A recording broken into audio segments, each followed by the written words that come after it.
हाय, अगर आप ये रीडिंग देख रहे हैं तो ये आपके पर्सन के करंट फीलिंग्स हैं।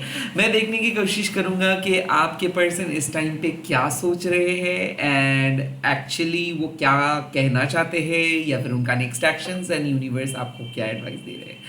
पहला बात, अगर आप पहली बार मेरे चैनल पे आए हो, this is a collective reading. मतलब ऐसा ज़रूरी नहीं कि मैं आपके लिए प्रेडिक्शंस कर रहा हूँ। No, it does not exist for me, क्योंकि आप अपने फ्री विल से अपने लाइफ को बदल सकते हो। बट इट जस्ट दैट कि फ्री विल को कैसे आप यूज़ करें, इसीलिए आपको एक गाइडेंस की ज़रूरत होता है। लाइक एक फाउंडेशन सबके अंदर रहना बहुत ज़रूरी है। आप सिर्फ यूट्यूब में टैरो रीडिंग देख के अपने स्पिरिचुअल लाइफ को चेंज नहीं कर सकते हो। कहीं ना कहीं मुझे ऐसा लगता है कि आपको इंट्यूटिव बनना पड़ता है। जैसे कि मान लो कि आप एक साइंस एग्जीबिशंस गए हो, तो आपको साइंस के बारे में थोड़ा बहुत जानकारी चाहिए, नहीं तो आपको समझ में नहीं आएगा। मेरा ये कहना है कि अगर आप टैरो रीडिंग के वीडियोस देख रहे हो और सोच रहे हो कि it's a kind of like an astrology, no it's not. Because कहीं ना कहीं वहाँ पे जो प्लानिटरी अलाइनमेंट होते हैं और यहाँ के जो मैसेजेस आते हैं, ये कम्प्लीटली डिफरेंट है। और मैं यहाँ पे थोड़ा सा यूनिक साउंड कर सकता हूँ। नाउ अब मैं मेरे चैनल का मैं बात करता हूँ। यहाँ पे जो भी एनर्जी मैसेजेस मैं पूरा दिन अपलोड करता रहता हूँ, it's kind of a message. Like जो इंट्यूशंस, जो डाउनलोड्स मुझे मिलता है, मैं वो आपको तुरंत शेयर कर देता हूँ। और मेरा सोर्स ऑफ एनर्जी है माँ काली। यहाँ पे आप लोग अगर ऐसे सोच रहे हो कि ये क्या है, पर्टिकुलर जोडियक साइन के लिए है, no it's not like that. और ये कोई आपको कोई स्पेसिफिकली मेरे रीडिंग, हर आप कोई भी रीडिंग्स मेरा देख लीजिए, मैं कोई भी जोडियक साइन वाइज रीडिंग नहीं करता हूँ। यहाँ पे अगर आपको ये रीडिंग आप देख रहे हो या फिर ये आपके फीड पे आए हैं, इसका कहीं ना कहीं मतलब है कि आप कुछ जानना चाहते हो। आप ऐसे सोचिए कि आपका एक इंट्यूशन है, लाइक आप कुछ गेस कर रहे हो या फिर आपका कुछ अंदाजा है। अब आपके अंदाजे के साथ ये रीडिंग मैच करता है कि नहीं। अब मैं यहाँ पे जो भी रेफरेंस दूंगा, चाहे मैं जोडियक साइन का बात करूँ, बर्थ मार्क की बात करूँ या फिर बर्थ डे का बात करूँ, वो एक एडिशनल चैप्टर है। ओके, कलेक्टिवली लीजिए रीडिंग को। मैं क्यों इतना डिटेल से समझा रहा हूँ, बिकॉज बहुत सारे लोग मुझे एक कमेंट कर रहे हैं कि समझ में नहीं आ रहे कि क्या ये मेरे लिए है। No, it's your. लाइक ऐसा नहीं है कि आपको देखना है कि ओ हाउ कैन आई थिंक कि मेरा ही रीडिंग हो रहा है कि नहीं। नो, आप ऐसे प्रैक्टिकल सोच लेके टैरो देख नहीं सकते हो। कहीं ना कहीं आपको एक इनसिंक ट्रस्ट होनी चाहिए कि अगर आप देख रहे हो, कहीं ना कहीं ये इंफॉर्मेशंस आपको जानना है। अब विश्वास करे या ना करे, ये कंप्लीटली आपके ऊपर है। बट मैं यहाँ पे कन्विंसिंगली नहीं बोलूंगा कि देखिए मैं 100% एक्यूरेट रीडिंग करता हूँ। ये सब I don't believe in that. मुझे ऐसा लगता है कि एक्यूरेसी बोल के कुछ नहीं होता है। ये इट्स अ साइंस कि अगर मैं आपको आपके प्रेजेंट सिचुएशंस में क्या रिफ्लेक्शंस हो रहा है वो मैं बोल दूं, तो आपको ही खुद आपके फ्यूचर को चेंज करना है।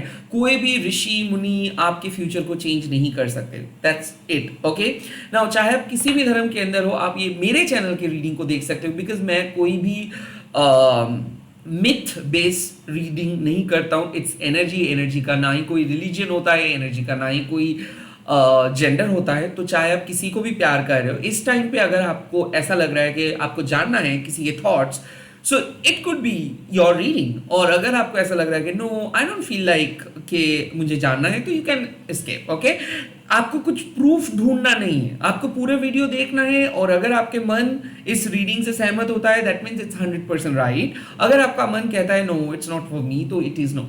ओके, लेट्स सी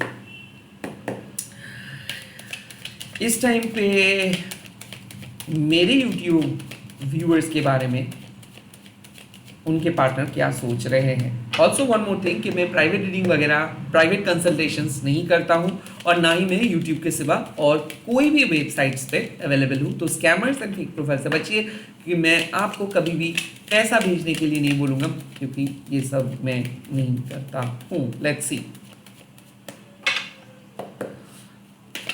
मेरे YouTube व्यूअर्स के पार्टनर इस टाइम पे क्या सोच रहे हैं। ओके, 7 ऑफ शॉर्ट्स, यहाँ पे ट्रस्ट इश्यूज हो रहा है। मुझे ऐसा लग रहा है कि आप आपके पर्सन को विश्वास नहीं कर पा रहे हो या फिर आपके पर्सन आपको विश्वास नहीं कर पा रहे। आई थिंक आप दोनों के बात ठीक से नहीं हुआ है। आई थिंक आप दोनों के सिचुएशंस ठीक नहीं है। लाइक आई थिंक क्या है कि आप दोनों ने एक सच्चाई को एक्सेप्ट नहीं करना चाहते हो। इस टाइम पे अगर आप एक जेमिनी लिब्रा एक्वेरियस हो या फिर जेमिनी लिब्रा एक्वेरियस को डील कर रहे हो, I think someone is wearing a false mask. And ये फॉल्स मास्क क्यों आप पहने हुए हो? इट्स जस्ट दैट कि आप दोनों के फाउंडेशंस में से कुछ गड़बड़ी है। ऐसा है कि आप अपने पास्ट को इस पर्सन को नहीं बोले हो या फिर आप खुद अपने पास्ट को भूल नहीं पाए हो।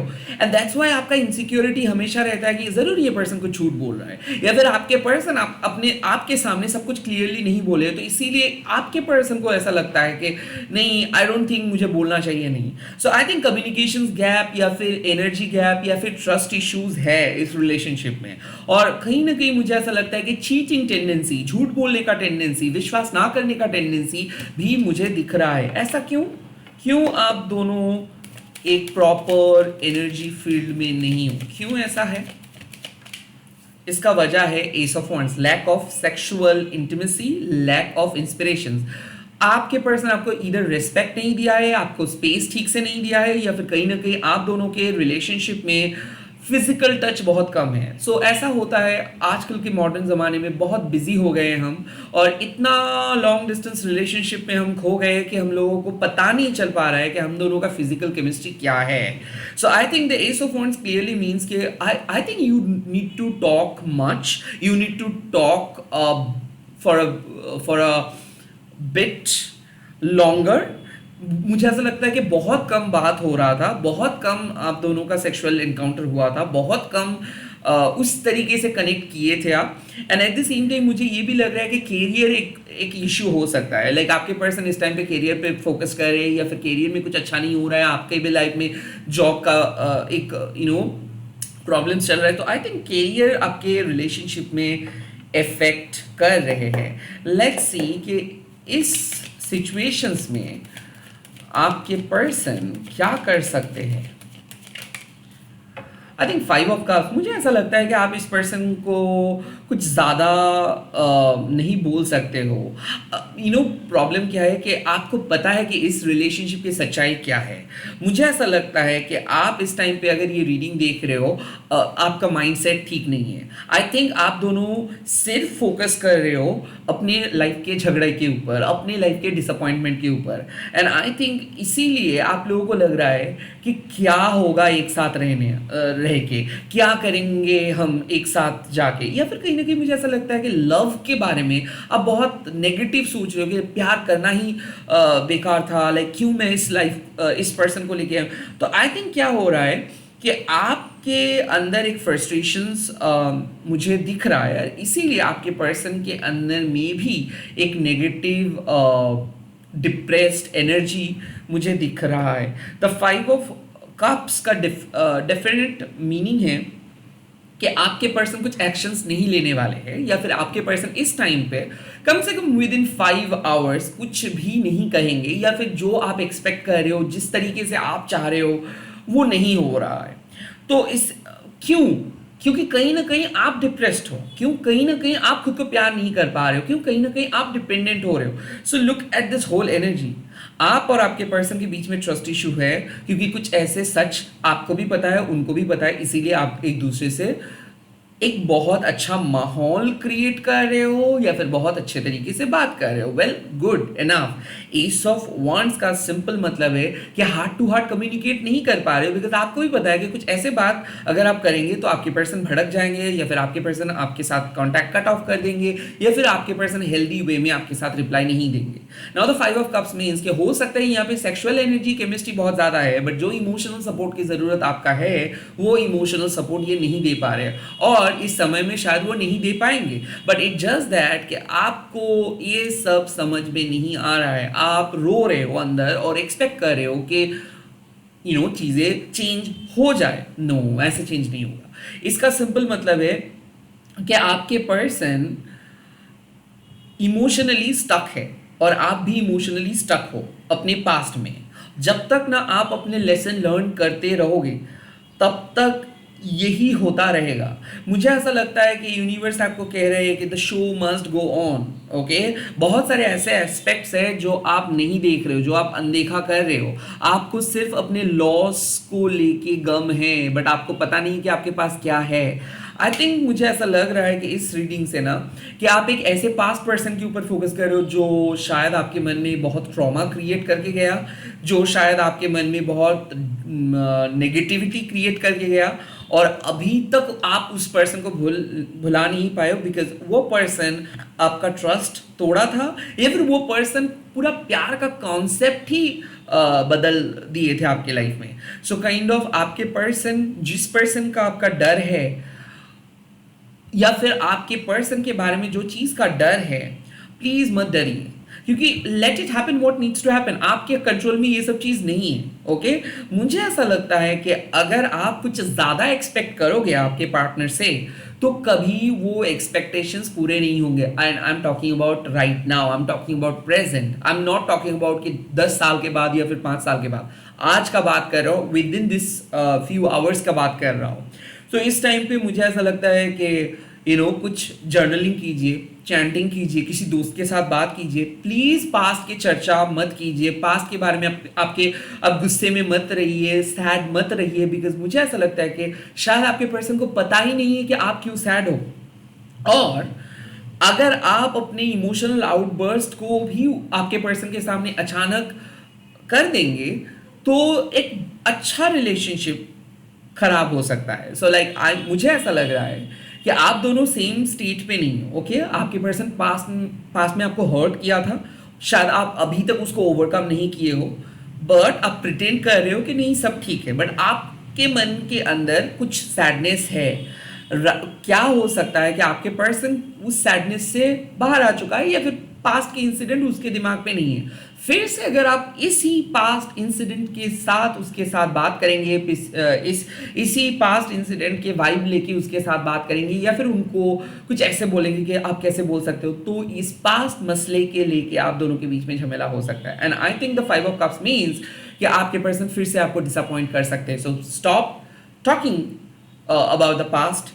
अगर आपको बुरा लगा है तो प्लीज़ फाइंड आउट कीजिए कि कैसे आप उस इमोशनल सेटबैक से बाहर आ सकते हो। बिकॉज आप यकीन मानिए एक चीज़, आप एक एम्पैथ हो, आपके पास पावर है, आप आसानी से अपने नेगेटिविटी को रिलीज कर सकते हो by chanting, by asking help from your angels.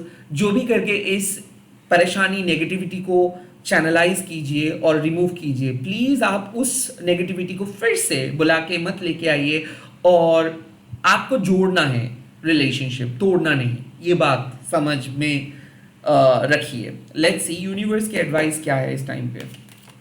Okay, मैं ये कार्ड को पिक नहीं करूंगा। यूनिवर्स क्या एडवाइस दे रहे हैं आपको इस टाइम पे। 8 ऑफ वंस, बहुत अच्छे से खुल के बात कीजिए, और मुझे ऐसा लगता है कि अगर आप बात करेंगे, अगर आप मौका देंगे, अगर आप एक कॉन्स्ट्रक्टिव सोच लेके चलेंगे कि मुझे इसके साथ ही चलना है, ऐसे लेके चलेंगे, तो कुछ हो सकता है। एंड मुझे ऐसा लगता है कि अगर आप अपने पास्ट को छोड़ के नए पर्सन के साथ मिलेंगे, सच एज डेटिंग वेबसाइट्स पे जाएंगे, किसी नए पर्सन के साथ बात करेंगे, या फिर क्रश के साथ बात करेंगे, तो भी आपका एनर्जी अपलिफ्ट होगा। ऐसे जरूरी नहीं है कि 8 ऑफ वंड्स मतलब आपको अपने प्रेजेंस रिलेशनशिप को सुधारना है। 8 ऑफ वंड्स मतलब क्विक कम्युनिकेशन की ज़रूरत है, बाहर जाने का ज़रूरत है, दोस्तों के साथ मिलने का ज़रूरत है, ट्रैवल प्लान करने का ज़रूरत है, एक्साइटेड होने का ज़रूरत है, बट घर में बैठ के रोने का कोई ज़रूरत नहीं है। सो यूनिवर्स आपको कह रहे हैं कि किसी के साथ बात करके चीज़ों को फिक्स करो, रैदर बैठ के मत रोयो at this point of time. ना 8 ऑफ वंड्स का और भी एक मतलब है कि आप डिप्रेशन से बाहर आ रहे हो, हेल्थ इश्यूज से बाहर आ रहे हो।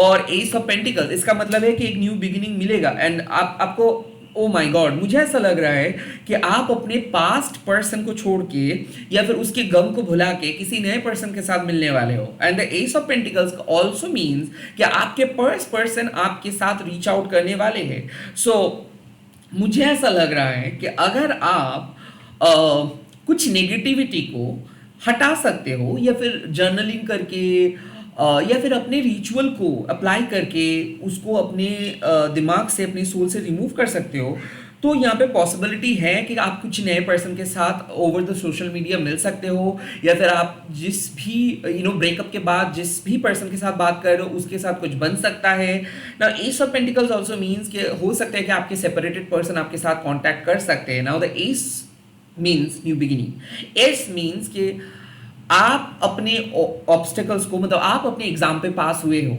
इसीलिए आपको रिवॉर्ड मिल रहा है। सो कहीं ना कहीं मुझे ऐसा लग रहा है कि the key is in your hand. अगर आप अपने पास्ट के एनवायरनमेंट में ही रहेंगे तो आप आगे नहीं बढ़ पाएंगे। और अगर आप ऐसे बोलेंगे कि नहीं मुझे चलना है, मुझे बात करना है, मुझे सॉल्व करना है, मुझे बैठना नहीं, मुझे स्कूटनी नहीं करना है कि कुछ चीज़ क्यों हुआ, अगर आप गेट अवे हो, मतलब कर पाते हो, like you just have to get away with it. तो अगर आप इस पूरे नेगेटिविटी को प्रोसेस करके अपने काम पे फोकस कर सकते हो, अपने खुशियों के फोकस कर सकते हो, अपने पैशन को लेके चल सकते हो, things will be better. Let's see, मुझे ऐसा लगता है लास्ट कार्ड देखना बहुत इंपॉर्टेंट है। क्या एडवाइस दे रहा है universe? Oh my God, it's a 9 of pentacles. मुझे ऐसा लगता है रिलेशनशिप परफेक्ट रहेगा, रिलेशनशिप में कोई प्रॉब्लम नहीं होगा। प्लीज आप अपने पुराने पैटर्न को रिपीट मत कीजिए। आई थिंक इसमें मुझे लग रहा है कि आप और आपके पर्सन के बीच में एक ट्रस्ट इशू चल रहा है, और आप और आपके पर्सन के बीच में कुछ इमोशनल प्रॉब्लम्स भी चल रहा है। और इस टाइम पे अगर आप प्रैक्टिकली सोचेंगे और ज़्यादा इमोशनल सोच के ड्रामा नहीं क्रिएट करेंगे तो आप सेफ रहोगे, तो सब कुछ सेफ रहेगा ना। यहाँ पे और भी एक ऑप्शंस मुझे दिख रहा है। मान लीजिए कि आप स्टक हो कि किसको चूज करेंगे, जो हेल्दी पर्सन है उनको या फिर जो आप चाहते हो उनको। यहाँ पे यूनिवर्स कह रहे हैं कि नो, कई कबार आपको फ्यूचर के लिए प्रैक्टिकली हेल्दी पर्सन को चूज करना चाहिए। काइंड ऑफ मुझे ऐसा लग रहा है कि आपके पास जो चीज़ है शायद आप उससे खुश नहीं हो, आपके पास जो अपॉर्चुनिटी है शायद आप उससे डिसअपॉइंटेड हो, शायद आप कुछ नई चीज़ चाह रहे हो, I think which is unhealthy. Okay, so जो नहीं मिला है उसको लेके मत रोइए, जो है उसको बेटर यूटिलाइज कीजिए। इस टाइम पे मुझे ऐसा लग रहा है कि एग्जिस्टिंग रिलेशनशिप में अभी तो बहुत ज़्यादा नेगेटिव इमोशंस चल रहा है। प्लीज़ आप इसी नेगेटिव इमोशंस को लेके बैठे मत रहिए, इस समय को बिताइए, काइंड ऑफ बाहर जाइए, किसी के साथ मिलिए, किसी के साथ बात कीजिए, और करके इस नेगेटिव इमोशंस को हटाइए। ऑटोमेटिकली इस सिचुएशंस कंप्लीटली फेड हो जाएगा, ये नेगेटिव सिचुएशंस, एक सेफ एंड सिक्योर सिचुएशंस आ रहा है। और मुझे ऐसा लग रहा है कि रिलेशनशिप में एक स्टेबिलिटी भी मिलेगा। सो 7 ऑफ शॉर्ट्स से स्टार्ट हुआ था, तो जो इश्यूज लेके आप अभी दुखी हो वो इशू रिजॉल्व हो जाएगा। लाइक मुझे ऐसा लगता है कि आप अभी शक कर रहे हो कि नहीं शायद आपको झूठ बोला गया है, या फिर शायद आपके पर्सन आपको प्यार नहीं करते, और आप अपने मन में एक कहानी बना के रो रहे हो। Later end of the day आपको पता चलेगा नहीं, आपके पर्सन आप ही साथ है। आपको ऐसा लगेगा कि आप क्यों फिजूल में इतना कुछ किए। सो बेटर यही है कि आप इमोशनल मत रहे, प्रैक्टिकल रहे, विश्वास करें यूनिवर्स आपके साथ है, यूनिवर्स आपको मदद कर रहे हैं, और अपने नेगेटिव इमोशंस को प्लीज आने मत दे अपने मन में। Your relationship and you both are will be in a safe zone. मुझे ऐसा लग रहा है कि ये इमोशनल ड्रामा को लेके आप चिंतित मत हो जाइए। इसी के साथ इस वीडियो को खत्म कर रहा हूं। आप लोग कमेंट सेक्शन में लिख दीजिएगा Shiv Shakti protect my energy, and इस वीडियो को शेयर कीजिएगा #महाकाली बोल के। Bye bye, take care, all the very best.